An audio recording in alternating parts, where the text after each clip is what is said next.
Yeah, I don't even have anything snappy to say right now. On to the review.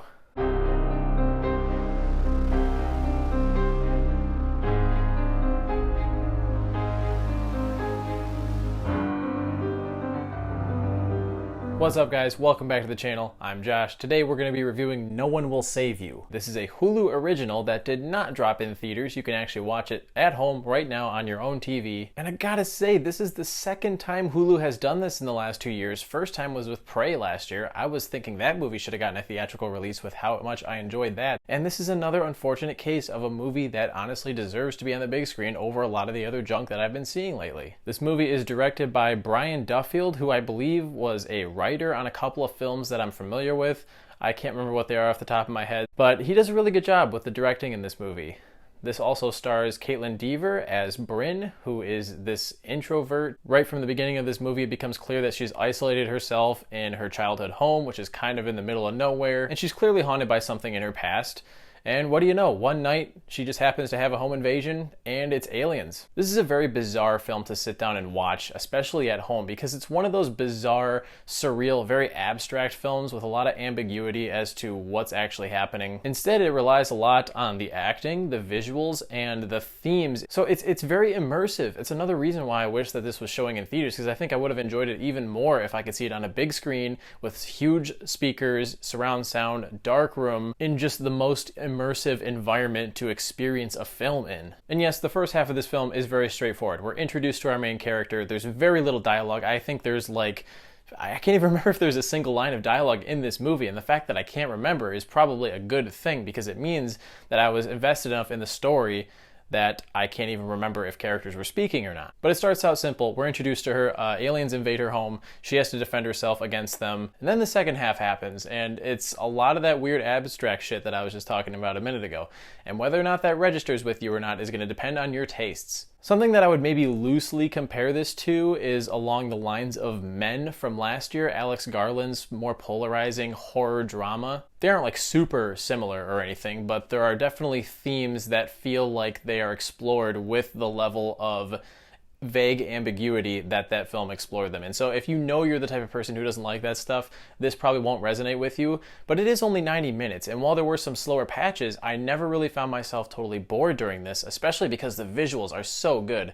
And this movie only costed like $28 million to make or something like that, and the VFX are still better than The Flash. I mean, the first time you see the aliens, they're pretty generic gray alien typical design, but then things start to morph and change and you're like, oh, this is actually kind of cool. The movements were creepy. I do think they showed the aliens a little bit too much early on in the film. It's always more suspenseful when you don't know exactly what they look like and you're only given brief glimpses of them. And quite frankly, this movie's not really that scary. The trailer sort of painted it out to be this really slow burn, aliens slinking around in the shadows, and she needs to sort of just hide around in between objects in her house. It is very suspenseful, but I wouldn't say it was necessarily scary. Also, I don't know how I've gone this far without talking about Caitlin Dever. She is fantastic in this. Again, very little dialogue, and she delivers a lot through facial expressions, as she sort of dives back into her memories. And the aliens, despite being brought to life mostly with CGI from what I could tell, she does a great job of reacting to things, and I have to assume on set what she was really looking at was like, again, the old tennis ball hanging from a string thing.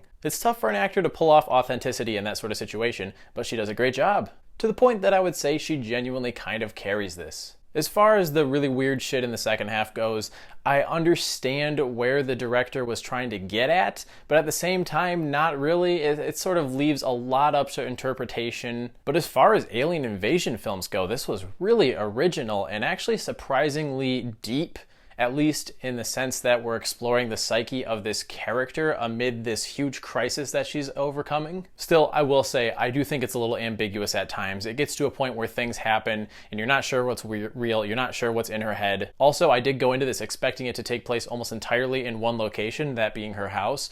So it was a little weird to me when she started walking around and encountering other people, and this is not a spoiler because it's revealed very early on, that she is not the only person that this is happening to. And yet, it feels like the aliens are sort of dragging their feet when they're coming after her at times. I was like, man, whoever got dispatched to her neighborhood is just not doing a very good job at trying to get her. I don't know, I do keep going back and forth in my head about certain things in this, like the no dialogue tactic. Could this movie have maybe had a little bit of dialogue and been a bit more entertaining and less slow in certain parts if it did do so? Maybe. But I think it's worth noting that I finished watching this about 2 hours ago and I've been thinking about it since. I didn't have the urge to jump up and instantly film my review because I wanted to let it roll around in my head for a little bit.